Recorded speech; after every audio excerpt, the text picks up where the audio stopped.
Hey there, welcome back to the channel. Today, we're tackling a big question.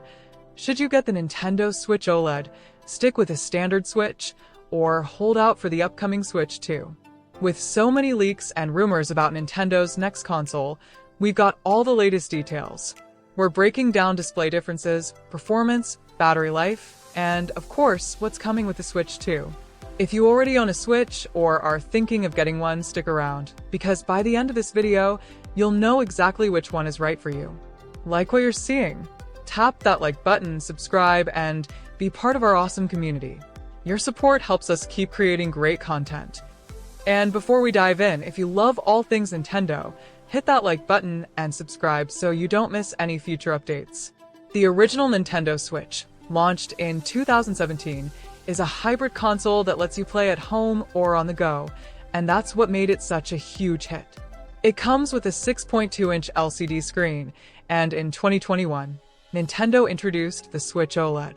And let me tell you, the difference in picture quality is massive. The Switch OLED upgrades the screen to a 7-inch OLED display, and this makes everything sharper, more colorful, and vibrant. The blacks are deeper, and colors pop in a way that makes handheld gaming feel premium. If you spend a lot of time gaming in handheld mode, this is a game changer. So, if you love playing on the go, the OLED is worth considering. But what about performance? Well, the standard Switch and the OLED are identical. Both have the NVIDIA Tegra X1 chip, meaning games run the same on both consoles. No FPS boosts, no extra power. But sound quality on the OLED is noticeably better. Upgraded stereo speakers make games more immersive, which is great for handheld gaming. Battery life. It's about the same on both models, 4.5 to 9 hours, depending on the game. But the OLED model feels a little more efficient even with the bigger screen.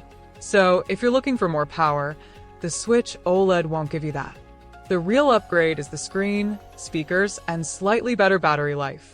Now, before you rush to buy any Switch, let's talk about a huge issue Nintendo still hasn't fully fixed: Joy-Con drift.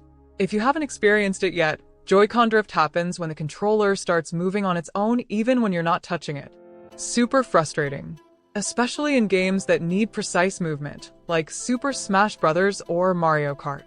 Sadly, both the Switch and Switch OLED suffer from this problem, and Nintendo hasn't officially addressed it in hardware updates. If you get Joy-Con drift, you may need to send them in for repairs or buy new ones. But the biggest question right now? Will the Switch 2 finally fix Joy-Con drift once and for all? If you're thinking of skipping the OLED and waiting for the Switch 2, you're not alone. The rumors and leaks surrounding the Switch 2 are getting more exciting by the day. Here's what we know so far. The screen is rumored to be 7.9 inches, even bigger than the OLED. It's expected to have a custom NVIDIA processor for faster performance and better graphics. It may come with 8 GB of RAM and 64 GB of storage, making it more powerful than ever. It might even support 4K resolution when docked. That could make games look next-gen. And here's the big one: new Joy-Cons. Some leaks suggest they'll attach magnetically instead of sliding on rails. If true, this could finally fix Joy-Con drift. And the best part? The Switch 2 is expected to be backward compatible, so your existing Switch games should work on it. Plus, there's talk of a new Mario Kart game launching with the Switch 2. That alone is exciting. So, should you wait for the Switch 2? Well, if you want the best possible handheld experience right now, the Switch OLED is a fantastic upgrade. The screen is amazing, the sound is better, and it feels premium. But if you want next level of performance and are okay with waiting, the Switch 2 is shaping up to be a major upgrade.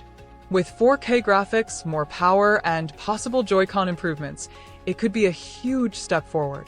At the end of the day, it comes down to this.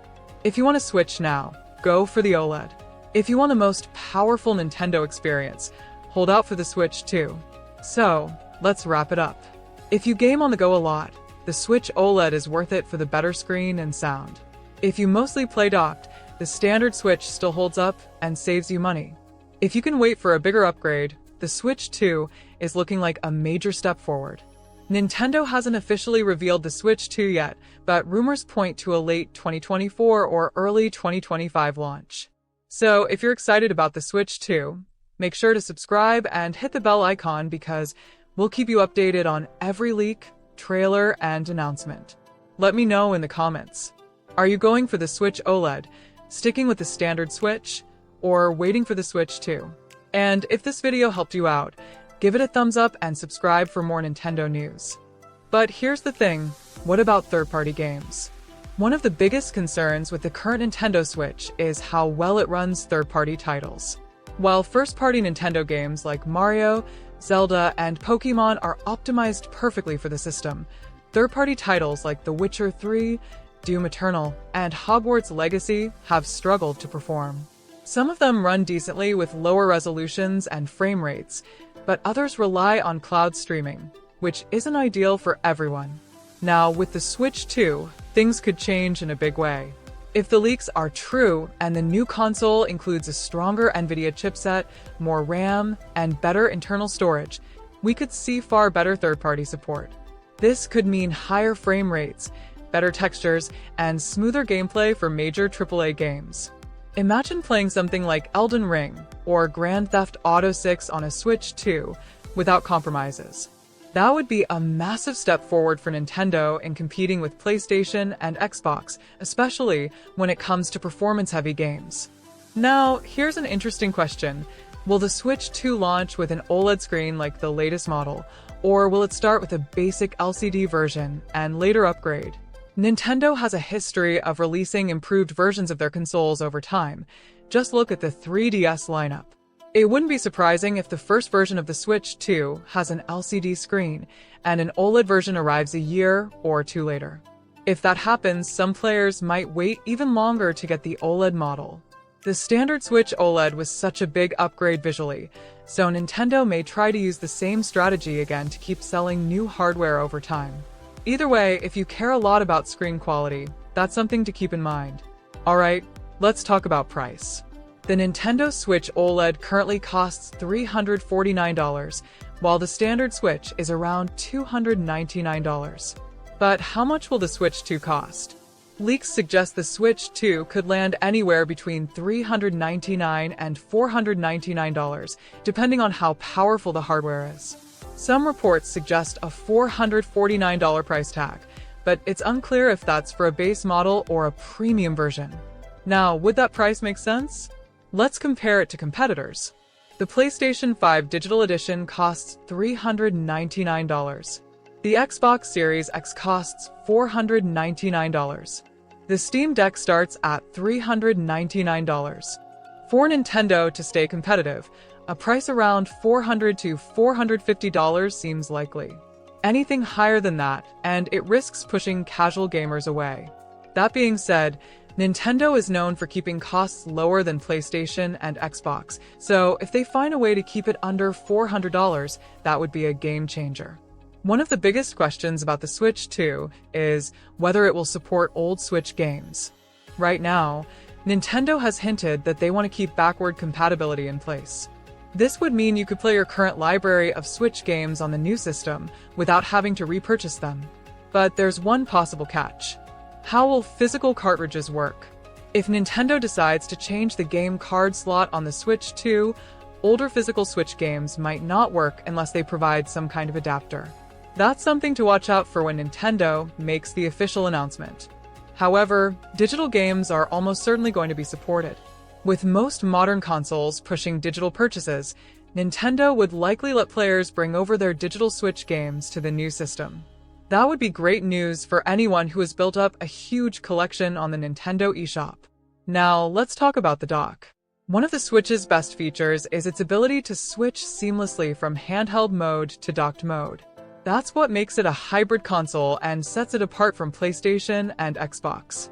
So, will the Switch 2 keep the same docking system? Leaks suggest yes, but with some improvements. First, the dock might support 4K resolution, which means when you plug the Switch 2 into your TV, it could output games at 4K instead of 1080p like the current Switch. Second, faster data transfer speeds. The current dock is a bit slow, especially when loading games or updating software. A new dock with better connectivity would make a big difference. And third, wireless display casting. Some rumors suggest the Switch 2 may allow you to connect to a TV wirelessly without needing the dock at all. That would be a huge upgrade for people who want to game on the big screen without messing with cables. Now, let's talk about the most important thing, the games. What new games could launch alongside the Switch 2? Here are some of the strongest possibilities based on leaks and industry trends. Mario Kart 9, the first brand new Mario Kart game since 2014. Zelda Tears of the Kingdom Deluxe, a next-gen enhanced version of the latest Zelda. New 3D Mario game. Think Super Mario Odyssey 2 or something brand new. Metroid Prime 4. This game has been in development for years, and it could be a perfect fit for the Switch 2 launch. Pokémon Legends sequel. A follow-up to Pokémon Legends Arceus in an open-world format. And of course, we'll probably see remasters of older Nintendo games, especially ones that would benefit from the improved graphics of the Switch 2. So, to wrap it all up, is the Switch 2 worth waiting for? If you already have a Switch and want something more powerful, waiting for the Switch 2 makes sense. The improved graphics, stronger hardware, and potential 4K support could be a big jump forward. But if you just want the best possible handheld experience right now, the Switch OLED is still a great buy, especially if the Switch 2 ends up costing significantly more. Ultimately, it depends on what you want out of a console. And that's where I want to hear from you. Are you planning to buy the Switch OLED, stick with your current Switch, or wait for the Switch 2? Let me know in the comments. And if you enjoyed this breakdown, hit that like button, subscribe, and